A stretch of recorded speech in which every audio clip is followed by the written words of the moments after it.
Ada keadilan dan pemaafan level 5. Level 5 ini yang disebut adil adalah yang selaras dengan nilai-nilai utama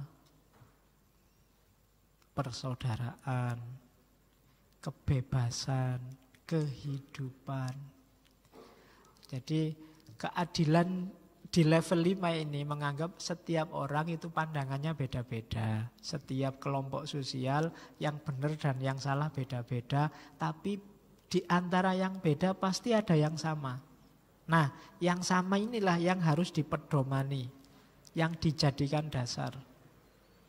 Ya, semua orang pasti sepakat bahwa kebersamaan itu penting, kebebasan itu penting, persaudaraan itu penting. Ini kan tidak ada yang bantah. Ini berarti nilai-nilai utama, meskipun orang berpikirnya beda-beda. Jadi pemaafannya adalah saya maafkan demi nilai-nilai tadi.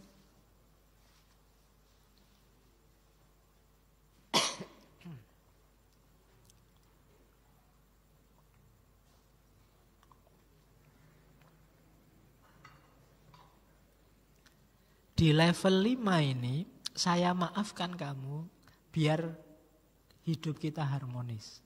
Memperjuangkan nilai harmoni.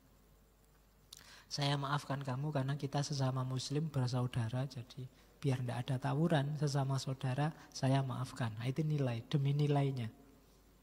Meskipun secara hukum kamu bisa saya tuntut, meskipun menurut masyarakat harusnya kamu tidak saya maafkan.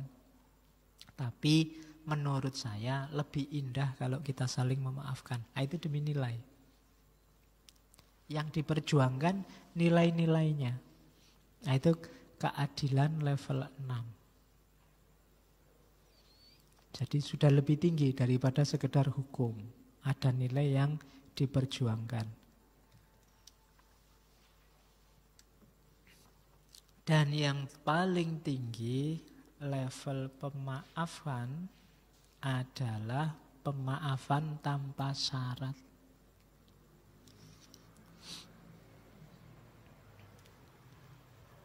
Jadi saya maafkan kamu karena kita manusia yang bisa dan sangat mungkin salah. Tidak ada syarat apa-apa. Ini pemaafan level 6. Saya tahu kamu salah. Kamu minta maaf apa tidak minta maaf, saya maafkan. Nah, itu level 6. Ini paling tinggi, unconditional. Tidak ada syaratnya. Istilahnya apa? Forgiveness as love. Kenapa saya maafkan? Karena aku cinta padamu. Cinta bukan cinta kayak tadi loh ya, yang diselingkuhi, yang dianuin, enggak. Cinta yang murni, enggak ada pamrih. Kalau sama pacar kan cintanya ada pamrihnya. Loh iyalah, ya paling gampang pamrihnya kan pengen dibalas. Aku suka kamu, kamu juga harus suka aku. Itu kan ada pamrihnya. Kalau kamu tidak suka aku, ya aku pilih ganti ke yang lain kan begitu. Ini semacam negosiasi dagang sebenarnya. Aku ngasih sesuatu juga harus dapat sesuatu. Itu belum murni. Yang murni itu yang tidak peduli dapat apa nggak dapat, tetap dicintai. Itu level 6. Maaf juga begitu. Kamu minta maaf apa enggak, saya maafkan. Kenapa? Karena kita manusia, titik. Aku mencintai semua orang. Nah, itu titik sudah. Ini levelnya tinggi. Agak susah diterapkan, tapi bisa diusahakan. Di titik-titik tertentu, ada baiknya kita melihat seseorang di level manusia. Podo wonge, sama-sama manusianya. Lepaskan dari semua atribusi tadi. Dia orang mana, kelompoknya apa, pernah bersalah apa tidak padaku, dan seterusnya. Itu forgiveness. Maafkan di level manusia. Oke, jadi ada 6 level pemaafan. Terus, kalau tadi kan orang yang disalahi, sekarang kita bahas orang yang bersalah. Jangan keliru, orang yang bersalah juga butuh memaafkan dirinya sendiri. Kalau tidak, sama kayak orang yang tidak memaafkan, dia juga tidak akan bisa move on. Orang yang selalu merasa bersalah, itu juga tidak bisa apa-apa, dia tersiksa, terpenjara oleh kesalahannya. Di titik tertentu dia harus memaafkan dirinya sendiri. Cuma memaafkan ini ada prosesnya, itu ada 4 proses itu. Responsibility, remorse, restoration, dan renewal. Lakukan 4 ini maka kita bisa memaafkan diri kita sendiri. Kadang-kadang kan kita memang khilaf. Kok gitu ya tadi aku ngomongnya? Nah itu kan menyesal. Kok begini ya situasinya, kok aku tadi melakukan itulah, harusnya nggak saya lakukan, kok tak lakukan. Nah itu kita kan menyesal tuh, diinget-inget terus sampai nggak bisa tidur, itu kan juga susah. Kadang yang bersalah itu double gelisahnya dibandingkan yang disalahi. Orang yang bohong itu gelisahnya 2 kali lipat orang yang dibohongi. Kalau nggak percaya kamu coba bohong, itu mesti gelisah. Maka lakukan 4 hal ini untuk memaafkan diri sendiri. Yang pertama apa? Responsibility, tanggung jawab. Akui kalau salah dan siap tanggung jawab. Segala kerugian akibat kesalahan ini saya siap menanggungnya. Kalau ada kerugian materi, saya ganti kalau punya. Ya, kalau punya, kalau nggak punya diganti pakai apa? Ya, kalau resikonya harus polisi, ya monggo dipolisikan. Saya siap tanggung jawab. Itu lebih kondusif untuk hidup yang lebih ringan. Diakui dan siap tanggung jawab. Oh iya Pak, saya yang nyontek tadi. Kalau saya nggak lulus mata kuliah ini enggak apa-apa Pak. Lebih ringan kan hidupmu daripada enggak Pak, saya nggak nyontek, kebetulan aja ada kertas buka kok ada materinya. Iya, kalau kamu kan semakin berat itu kan, kamu di luar. Wah iya ya tadi bohong sama dosennya, ngapain gitu aja. Wong nyontek nggak nyontek paling nilainya segitu-gitu aja. Maka responsibility, tanggung jawab. Nanti bikin kamu ringan. Kalau sudah mengakui dan siap tanggung jawab, remorse. Remorse itu menyesal. Udahlah aku tidak akan ngulang lagi, kapok aku. Itu menyesal. Kalau siap tanggung jawab, tapi kok tidak menyesal, itu alamat diulang lagi. Harus ada menyesalnya. Saya tidak akan ngulang lagi Pak, saya menyesal, itu remorse. Kalau sudah remorse, nyesel toh tadi, baru restoration. Restorasi itu memperbaiki yang keliru. Kalau ada hak yang harus dikembalikan, dikembalikan. Dirinya sendiri, mentalnya yang rusak dipulihkan. Dinasehati, diputihkan lagi. Diingat-ingat bahwa tidak usah melakukan kayak gitu lagi. Dibersihkan batinnya, dikembalikan semua hak yang berkaitan, itu namanya restoration. Siap untuk mengembalikan, siap untuk memperbaiki segala yang rusak, lahir maupun batin. Baru setelah responsible, setelah remorse, setelah restoration, kita bisa renewal. Lahir kembali sebagai orang yang baru, yang bersih, yang siap maju lagi, yang siap berkembang lagi, renewal, pembaruan. Jadi lahir kayak bayi lagi, siap beraktivitas lagi setelah memaafkan dirinya sendiri. maafkanlah dirimu. Jalannya itu. Kalau nggak mengalami 4 ini bisa enggak Pak? Ya bisa, cuma konstantif tadi, tidak performatif. Enggak ngefek, kamu tetap merasa bersalah nanti. Maka responsible, remorse, restoration, dan renewal. Oke, saya sisipi satu, ada teori dari Derrida. Teori tentang forgiveness. Ya, filosof Perancis yang terkenal dengan hermeneutika radikalnya. Saya bacakan ya, kalimatnya mudah. Kalau bagi Derrida, yang namanya maaf itu pasti tidak bersyarat. Kalau ada syaratnya, itu bukan maaf, tapi dagang. Jadi katanya Derrida, maaf yang bersyarat itu bukanlah sebenar-benar maaf. Ia sejatinya adalah transaksi, timbal balik ekonomi yang dengan satu dan lain cara punya daya tawar politis tertentu. Lebih-lebih jika ia mengharuskan adegan-adegan penyesalan. Kalau bahasanya Derrida, skins of repentance.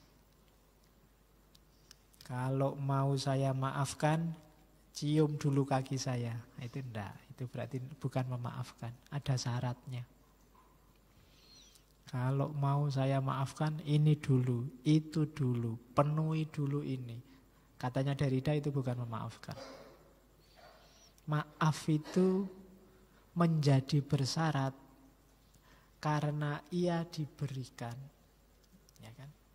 Hanya jika yang bersalah melakukan permintaan maaf, apologi, excuse, atau pengakuan, confession, atau penyesalan, dan atau penebusan.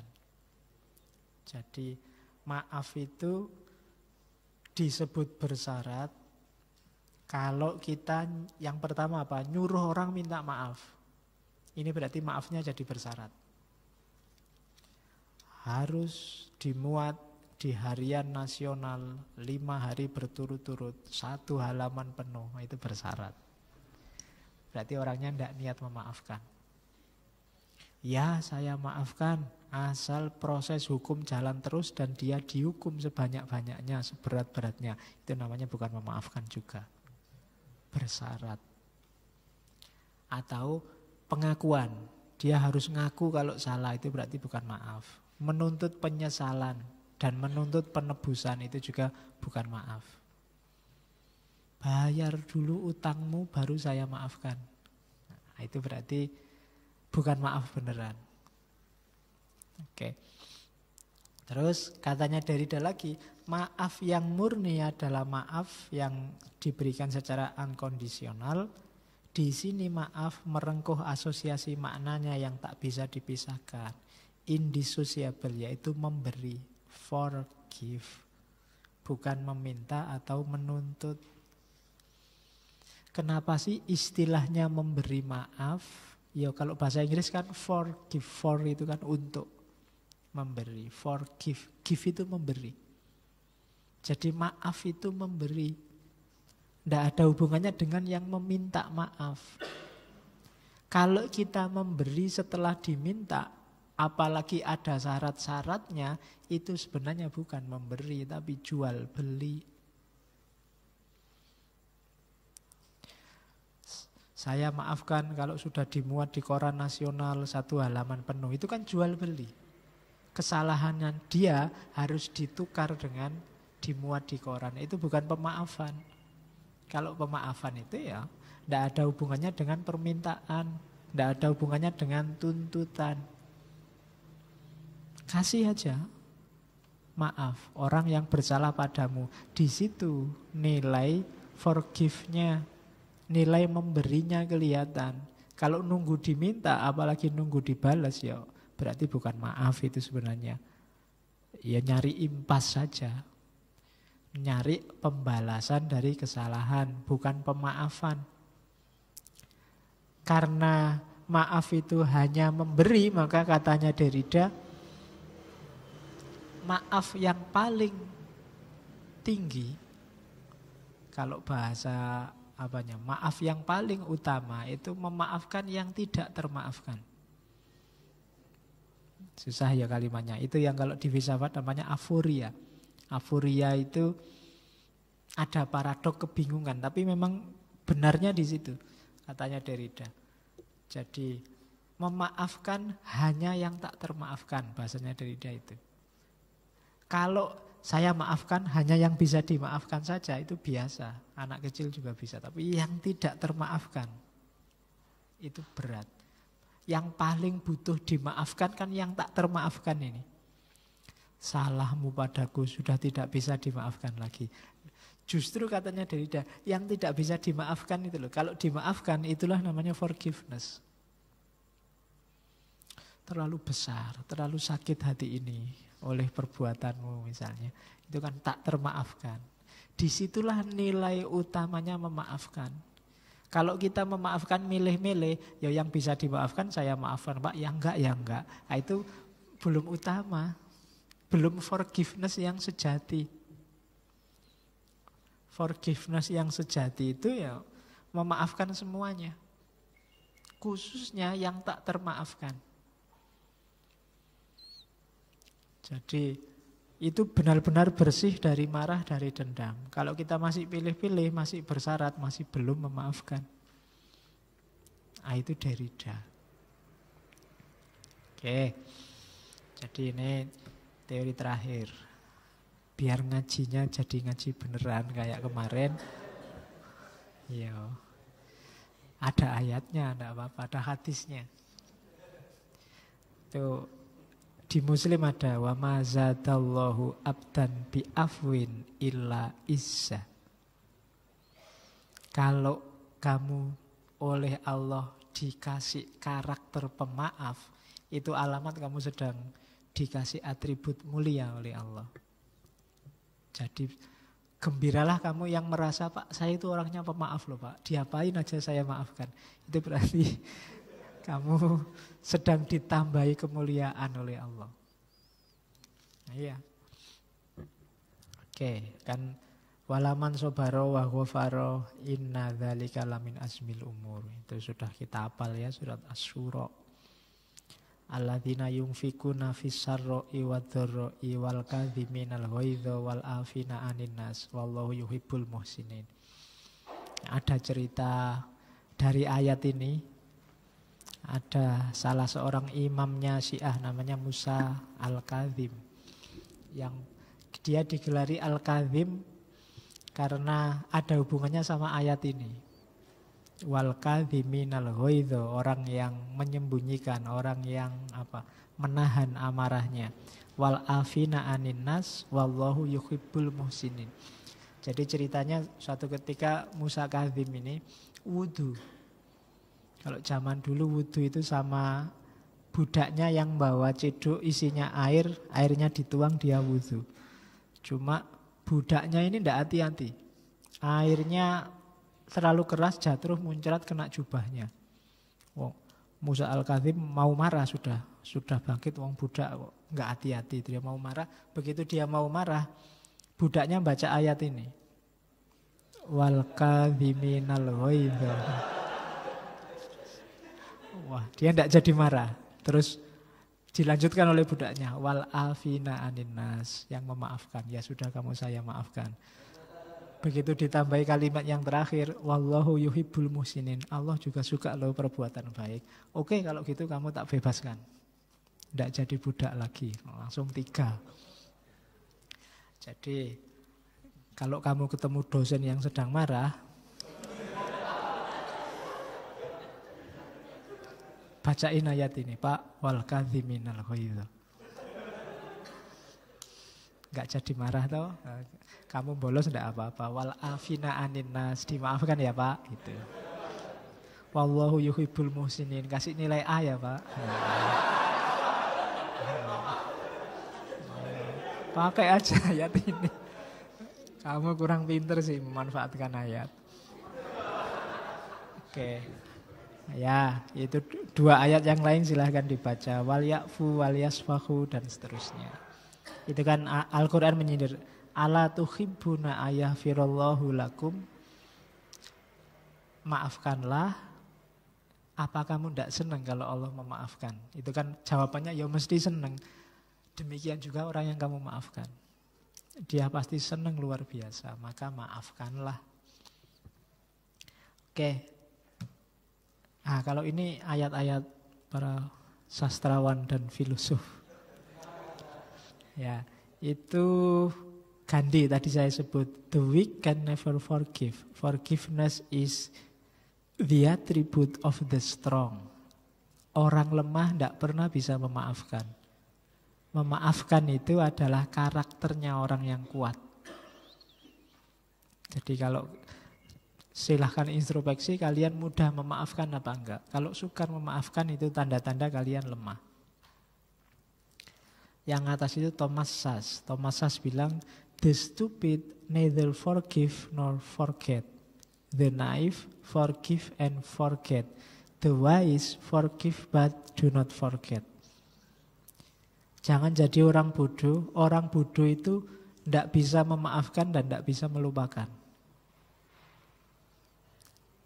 Juga jangan jadi orang naif. Orang naif itu bisa memaafkan tapi terus lupa, melupakan. Akhirnya dia dibohongi terus, disakiti terus. Naif itu namanya. Jadilah orang bijaksana. Iya saya maafkan tapi saya tidak lupa. Semuanya diambil pelajaran. Biar nggak ketipu lagi, biar nggak disalahi lagi. Itu namanya the wise. Jangan jadi stupid, jangan jadi naif. Jadilah wise. Bisa memaafkan, tapi juga pinter. Alexander Pope, sastrawan. To err is human, to forgive divine. Khilaf, salah itu manusiawi. Tapi memaafkan itu ilahi. Karakternya, divine. Ketuhanan. Karena sifat-sifat Tuhan kan banyak yang konotasinya memaafkan. Ghafur, al-afu, dan lain-lain. Terus yang bawah hitam itu Gibran. Jangan mudah marah, jangan mudah balas dendam. Kalau prinsipnya an eye for an eye and the whole world would be blind. Kalau prinsipnya mata dibalas mata, maka seluruh dunia manusia akan buta. Semua orang pernah salah. Semua orang pernah keliru. Kalau dasar perbuatan kita adalah balas-membalas, rusak dunia ini. Kalau mata dibalas mata, ya kita semua akan buta. Jadi jangan eyes for eyes. Meskipun saya bilang tadi eyes for eyes itu ya adil sih paradigmanya. Cuma kalau semua menuntut keadilan eyes for eyes, the whole world would be blind. Dunia ini akan buta. Forgiveness is not an occasional act. It is a permanent attitude. Martin Luther King Jr. Memaafkan itu bukan perilaku kadang-kadang okasional, perilaku insidental, tapi permanent attitude. Maka harus dilatih jadi watak. Latihan terus. Biar kita bisa jadi pribadi yang mudah memaafkan. Terakhir C.S. Lewis, sastrawan Inggris. Everyone says forgiveness is a lovely idea until they have something to forgive. Setiap orang bilang memaafkan itu indah, gagasan yang bagus, sampai mereka sendiri harus memaafkan. Maksudnya apa? Kalau dibahas gini ya memang enak. Coba dipraktekkan, katanya Lewis. Kalau diomongkan gini sih santai, tapi begitu kita sendiri yang harus memaafkan, jangan salah. Berat, makanya butuh orang-orang yang kuat. Diceramahkan gini enak. Mungkin saya sendiri juga mungkin dalam hal tertentu kadang susah memaafkan. Maka diingatkan oleh Lewis, iyalah diskusi tentang pemaafan, lovely idea, gagasan yang indah, menyenangkan. Coba besok kalau ngalami sendiri, bisa enggak memaafkan? Nah, itu sindirannya Lewis. Karena memang yang bisa memaafkan hanya orang-orang yang kuat. Oke, alhamdulillah. Kita sudah selesai di sesi pemaafan. Bulan Juli kita selesai. Bulan Agustus, bulan kemerdekaan, kita akan membahas